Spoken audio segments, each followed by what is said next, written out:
Hello and welcome along to Africa's biggest braai. I'm your host, Zayn Nabbi. Yes, it's on the whistle time, and do we have a colossal podcast for you? We are looking ahead to the second leg of the CAF Champions League final, round two, taking place in Cairo with Pyramids FC and the visitors Mamelodi Sundowns. The first leg played out to a draw. We'll look over that and we'll look forward to what is going to be a fantastic clash. And please don't go away. We'll hit the mailbag at the end of the show. Lots of love for Lorenz, who was on the pod last week. Some people coming at me with some stuff, particularly Sundowns fans. I'll take my love, I'll take my hate, I'll take my criticism, and you'll hear about it later.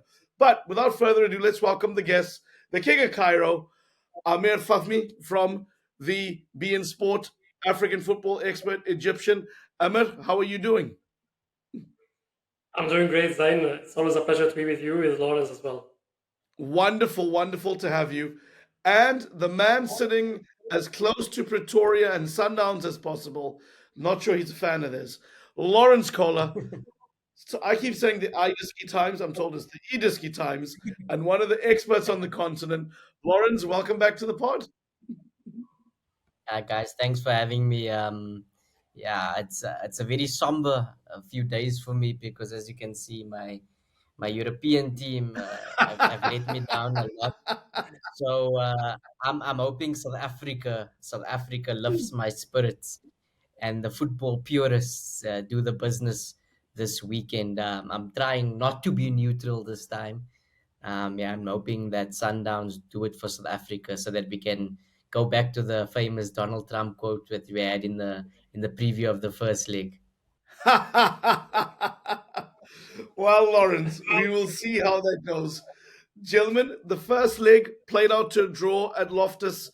Mamelodi Sundowns looked like they were going to take the edge through to Cairo, leading 1-0, but a late equaliser in injury time. You should have seen the celebrations for those of you who haven't witnessed it from the Pyramids bench running onto the field. You looked into the boxes and the management were absolutely ecstatic. And why not? They walked into a cauldron and they're leaving with a point. Lawrence, maybe let's start with you. You were in Pretoria, you were at the game.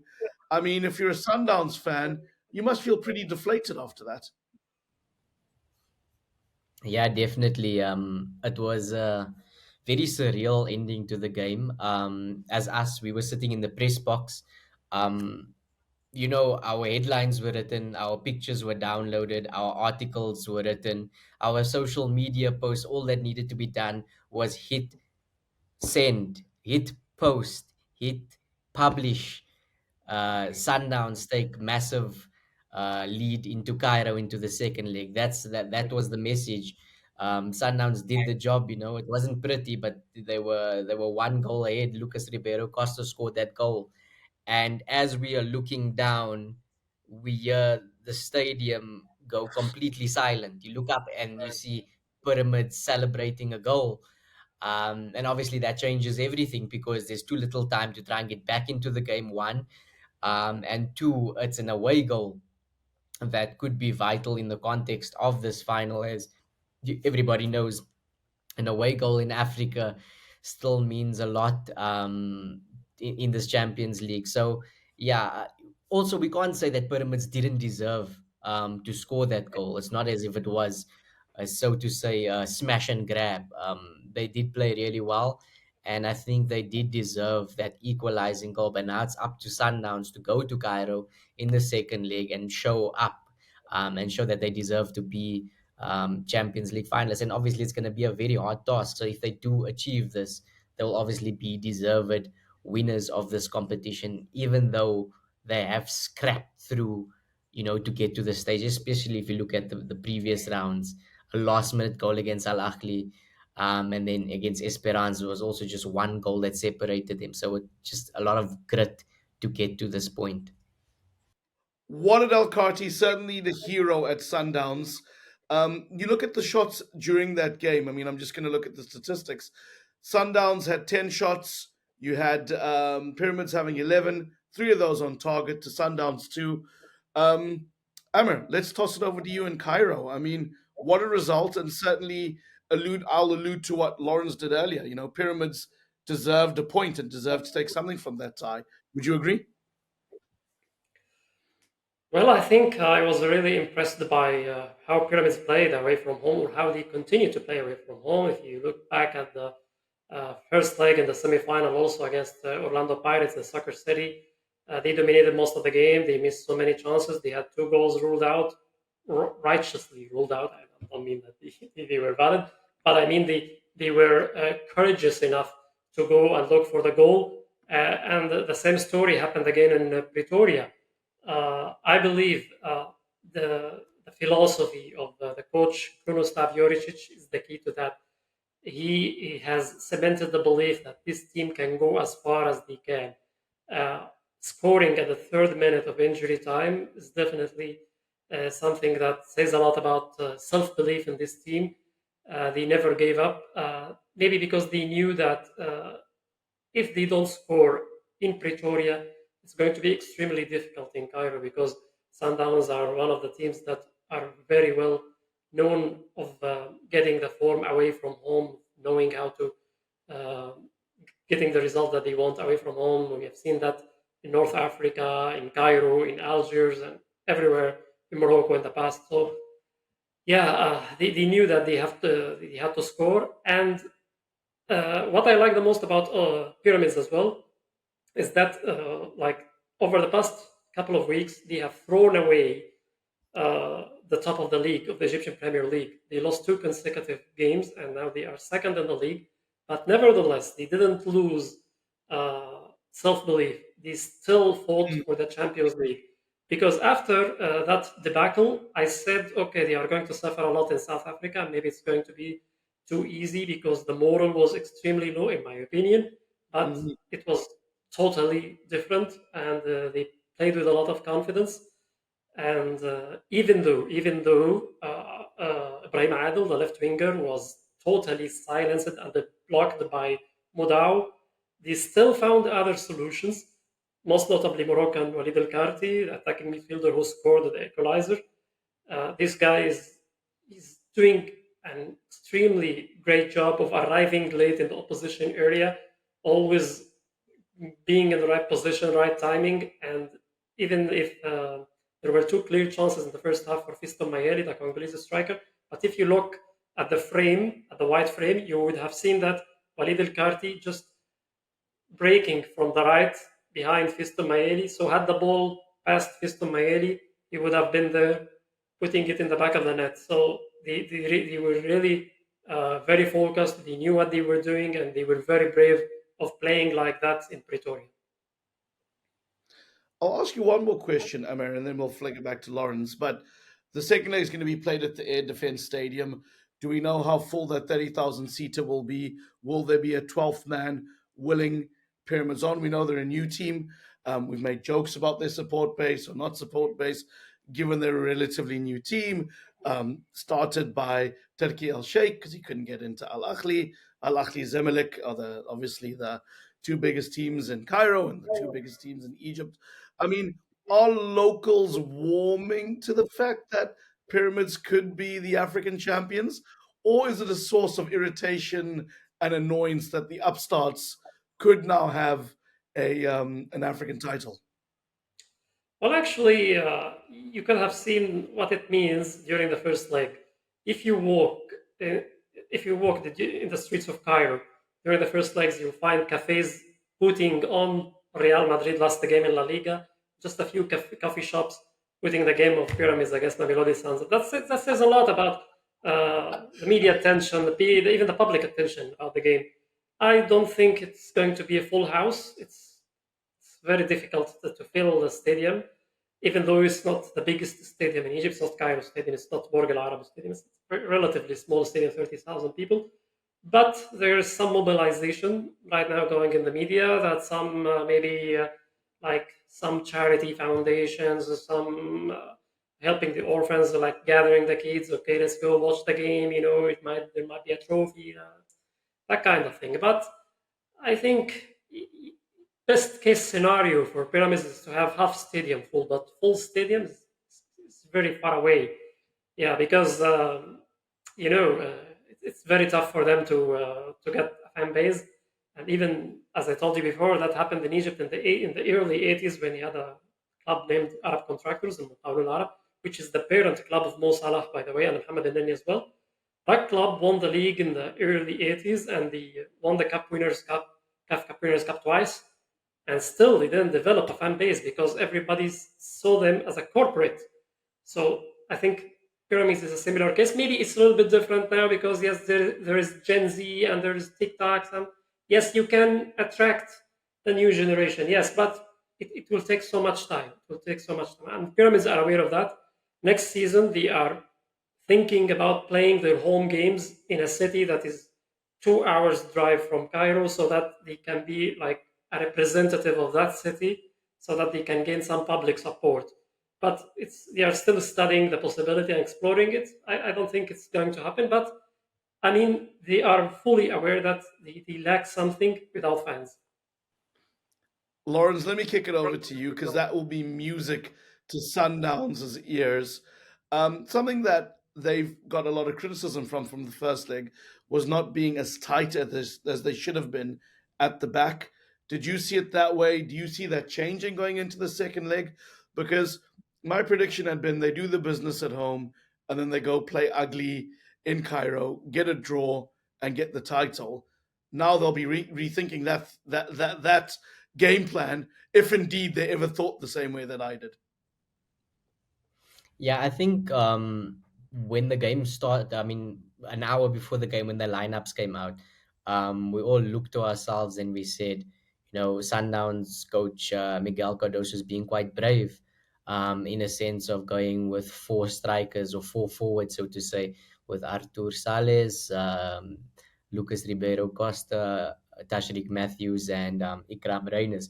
So I think that was an intent to say, we're going for this. We want to, put on a show, and we want to, we win this game convincingly. They didn't have the control that they usually had in the game, because of obviously somebody like Jaden Adams, who's developing into like one of our star boys of South African football. Incredibly talented midfielder who can run the show. Is a one-touch footballer. He's a really classy midfielder. Him not being in the starting lineup, perhaps they just lost that control. Pyramids just managed spaces much better, and to an extent, it was a sign that he got it tactically wrong, that he made a change in the first half, bringing off Matthews for Jaden Adams, just to stem the tide. Look, they never really had control of the game at any point, but they did take the lead, and when taking the lead, I think the intention was supposed to be going for that second and even that third goal.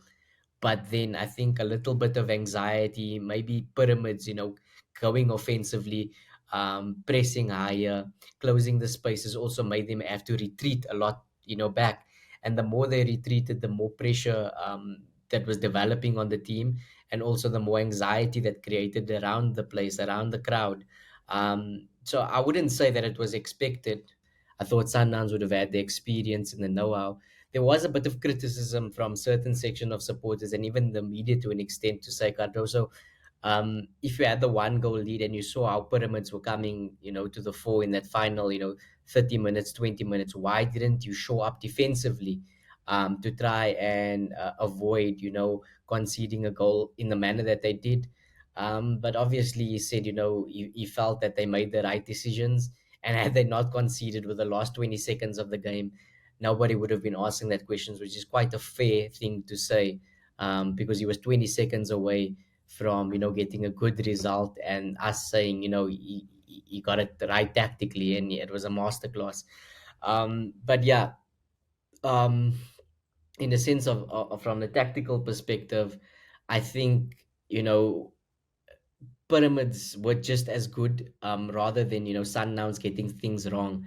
So seeing them not take a stranglehold of the game after taking the lead is probably going to be the disappointment of Sundowns and the technical team, and even the fans to an extent, to say, what, we should have finished this game off in South Africa before going to Cairo. Before we get to predictions, I just wanted to ask you, Amr. I mean, Pyramids have been concerned that the league in Egypt hasn't done enough to manage a congested schedule. They're having their first crack at the big time. They also have domestic competitions.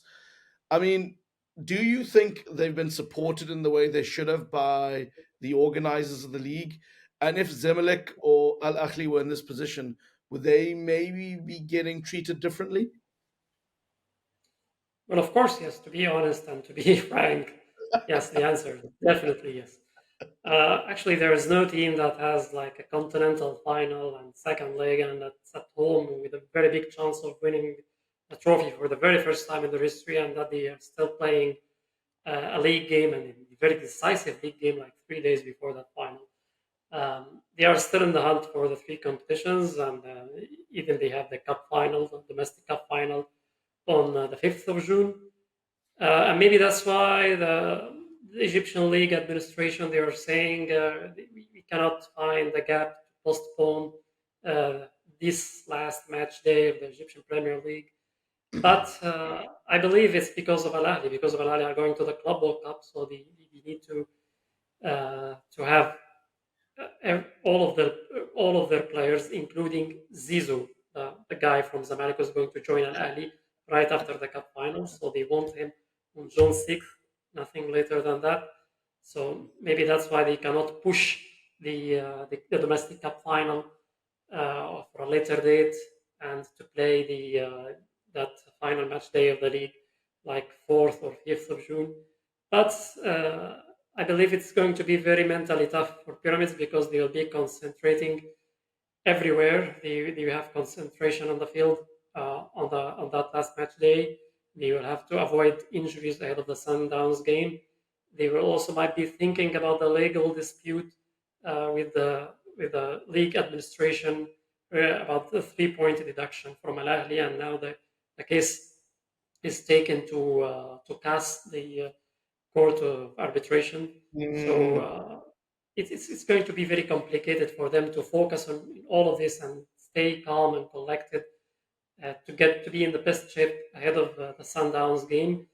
And we have to see. They know that they are playing one of the sure. best teams in Africa when they play away from home. That sounds like a really complicated case, and one that we'll wait to see the outcome on. And I know we've got to hit the mailbag, so we can give everyone some thoughts on the first leg. Lauren's smiling very wryly because he knows what's coming. But before we head to the most entertaining part of the pod for some, I'd like to get both your predictions on what we expect in the second leg and where we expect to see the new trophy being lifted. Amr, maybe we'll start with you because you're in Cairo. But what's your feeling? What's your sense? Can Pyramids get this crucial result at home? Well, before the final, I would have said the Sundowns are 90% favorites for this, but as I was very impressed and very had this pleasant surprise of Pyramids, their performance away from home, I believe they can go all the way. Yes, I mean the trophy now they have a slight advantage over Sundowns. I believe they can finish the game by 2 goals to one because Sundowns will definitely score in Cairo. This is out of question, but I believe Pyramids will can get 2 goals at least. Yeah, when I predicted the Pirates Pyramids game in Cairo, I got it completely wrong, if I'm not mistaken. So my brain is telling me it will be 0-0 and Pyramids wins the tournament, because I mean they have that opportunity. Like they could just make this game a very ugly game and lift the cup, and nobody's gonna remember it. But another side of me is hoping that it's a cracker, a high scoring affair in Cairo, much like the Pirates game, and Sundowns outscore them. So yeah, just logically thinking, I think Pyramids will want to make this an ugly game and just take the trophy. But from a purist perspective, I just hope that it's high scoring affair that Sundowns puts them about 3-2 in Cairo, which would be great advert for African football and South African football. and I don't think much of Egypt will lose much sleep over this, whether there's a win or lose. So they can just give us another star. You guys have enough. We've got like what go joined like 30. I don't know, some place close to 30. We've got two.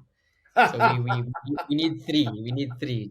Just for the I, narrative that South African football is on the rise. I mean, Lawrence, and again, Amir, feel free to come in on this. I mean, if Sundowns don't win, and I know Cardozo's been talking about needing mental strength to go into the second leg, right? I mean, is this not going to create more of a discussion around the fact that when it counts, Sundowns can't do it? They can just be flat track bullies in a domestic league that doesn't consistently offer them the competition they need. They need. Okay, my opinion on that, it's a difficult one because you do want your team to play the way Sundowns plays. Like under Hmm. Rulani over the past 2 years, it was been near misses since Pizzo left. They played some really good football. We loved going to the stadium. We loved watching Sundowns. Um, it was just very interesting to see them, and obviously, I think it was a psychological hurdle that they didn't overcome. And I do feel that Coach Rulani, the previous coach, made a very good point is that they need to consistently be in the semi-final and the final to be able to win it like Al Ahly is doing it. So maybe this is the first step for them to consistently be coming to the final. And then, having that period where Al Ahly and Zamalek have that period, or yeah, Al Ahly has that period of winning four out of, five, or four or five out of seven, you know what I mean? Hmm. So look, I it is a very, you know, it's a heated topic here in South Africa, but we see Pizzo called it the PSG story: dominate the group stage and then get knocked out to the quarter final. Hmm. And here we are, we have PSG and Mamelodi Sundowns in Champions League final. So maybe this is the year that both teams turn it around, um, and show that it's not a curse or anything like that. It's something that can be overcome. Well, I believe Sundowns, they have to remain optimistic. I mean, they are good and they have a good coach. Miguel Cardozo was in the final last year, losing it to Al Ahly, and he got his revenge this year, eliminating Al Ahly from the semi-final. I don't think he's going to be unfortunate enough to lose two consecutive finals. And the game is going to be played on the very same stadium where the Bafana under 20 just won the African title. So there's a little bit of chemistry between this stadium and South African football. Maybe we'll see that. But they have to be decisive. I mean, we have been also hearing some rumors that Strike Force, most notably Peter Shalolili, is going to move to another club. Maybe he's not fully concentrated with the Brazilians right now. We're not sure, but even since the days of Pizzo Mosimani, not only Rolani Mokoena, I had the feeling that Mamelodi Sundowns are playing a very good brand of football, but they are not that decisive. They are not when they have the goal at their mercy, they don't hit it hard. I mean, uh, especially when it matters. But this time is different, I think, and they have. This is not the end of the world for them. They still have the Club World Cup in the horizon, so maybe they are not feeling very high pressure ahead of this final because they have the Club World Cup, and this kind of distraction is sometimes healthy for the club because if you dwell that I have a final, I have to win it, I have to win it, you are going to lose concentration. But you have other challenges as well. I believe this will help them feel calm and collected ahead of this final, and they have developed the habit of getting the results away from home, especially when playing in North Africa. So they don't have to worry, but they have to be decisive when they have the ball, when they have that opportunity to score. And for pyramids, of course, they are doing great. They just have to continue doing what they have been doing, and just to remain structured, to Hmm. remain fluid as they are as well when they have the ball, and structured when they don't have the ball. So I believe this is the key for them to win. Sure. Amr, that makes a lot of sense. Thank you for your analysis. Also, Lawrence, thank you for yours. You are two of our most popular pundits we have on the show, and I'm sure you're going to generate a lot of comments on social and below in the comments. And again, for those of you listening out there, please hit us up at OTW underscore podcast on X and Instagram. Don't forget also to find us by searching for the On the Whistle podcast on Facebook and on YouTube. We're there. And we love to hear from you. And there were so many great comments last week. There's so many to go through. I've just highlighted a few that I'm going to read out right now. Amr, you'll be good to hear. We've got good, bad, and ugly, but lots of love for Lawrence. So I'm going to go to NW underscore podcast.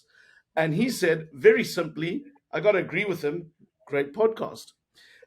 We had Mpoma for King saying, thank you for the content, refreshing analysis, and we wish you all the best for the future. And then we had Wanda Balas who said, great discussion, much respect. Now, you might be wondering where the feedback for Lawrence came from. And that was from Man Like Enolo. And he said, Lawrence, I personally want to thank you for giving an honest and knowledgeable opinion on Mamelodi Sundowns Football Club. Thank you for being unfounded. I have a newfound great respect for you. Now, let's say that not everyone agreed with our discussion and some of my analysis. And Man Like a Nolo had commented also on our YouTube account, telling me that some of my analysis was disappointing and ill advised by saying that Sundown's claim to prominence was after Patrice Motsepe. There's a wonderfully well written comment from him, and he highlights the fact that Sundowns had won 6 league titles prior to Dr. Motsepe's ownership, and Pirates had won 7 up until that point. And he also questioned my point on Motsepe bringing Barcelona to play Sundowns. He says that has nothing to do with the prominence of a club. And again, it was some really well thought out commentary. I encourage you to go have a look. But he wasn't entirely happy with my analysis, as were a few other people who listened into the podcast. So let me clarify my point and let me stand by what I said. Patrice Motsepe's investment in Sundowns has turbocharged it. Yes, I understand that Sundowns did have a dynasty in the late 90s and early noughties. However, without Patrice Motsepe, there aren't all those consecutive league titles in a row and the ability to cross the line in Africa under Pitso Mosimane. The investment speaks for itself.